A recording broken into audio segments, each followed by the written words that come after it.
আসসালামু আলাইকুম, সবাই কেমন আছেন? আলহামদুলিল্লাহ আমি ভালো আছি। যে সকাল সকাল নাস্তার জন্য চাপটি বানাবো, এই জন্য পেঁয়াজ মরিচ আর চাইলের গুঁড়া রেডি করে নিলাম। এদিকে চাপটি বানাবো, তো এই তো মাটির চুলায় কিন্তু আসছি সকাল সকাল নাস্তা বানানোর জন্য। তারপর রান্না করবো, এদিকে চাপটি বানাইলাম।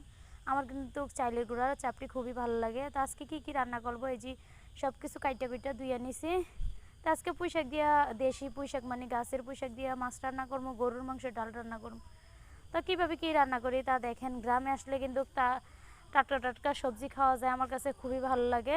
গ্রামে আসলে আর ঢাকা যাইতে আমার ইচ্ছা করে না। দেখেন এদিকে মশলা দিলে কত সুন্দর করে জাল জ্বলতেছে। লাকড়ির চুলায় রান্না করতে কিন্তু ভালো লাগে। আমি কিন্তু নানুর বাড়িতে আসলে আমি রান্না করি।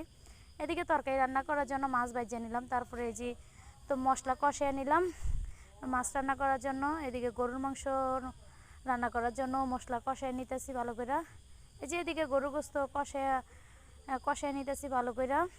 তারপরে যে মাছ তরকারি রান্না করতেছি। এদিকে আমার কিন্তু গ্রামে আসলে খুবই ভালো লাগে। গ্রামে টাটকা টাটকা সবজি পাওয়া যায়, গ্রামের দৃশ্যগুলো খুবই ভালো লাগে।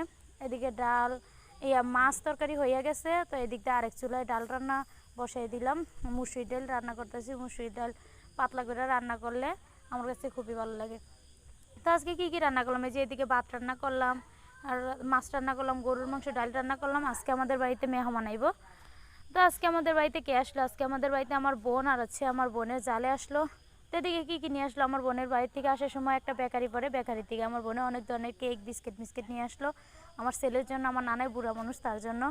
তো এদিকে যে বিকালে দেখতে দেখতে দেখেন আজকে আমাদের এদিকে অনেক বৃষ্টি হয়েছে। আপনাদের এদিকে বৃষ্টি হয়েছে নি? অবশ্যই সবাই কমেন্ট করে জানাবেন। এই ছিল আজকের ভিডিও। সবাই সুস্থ থাকবেন, ভালো থাকবেন।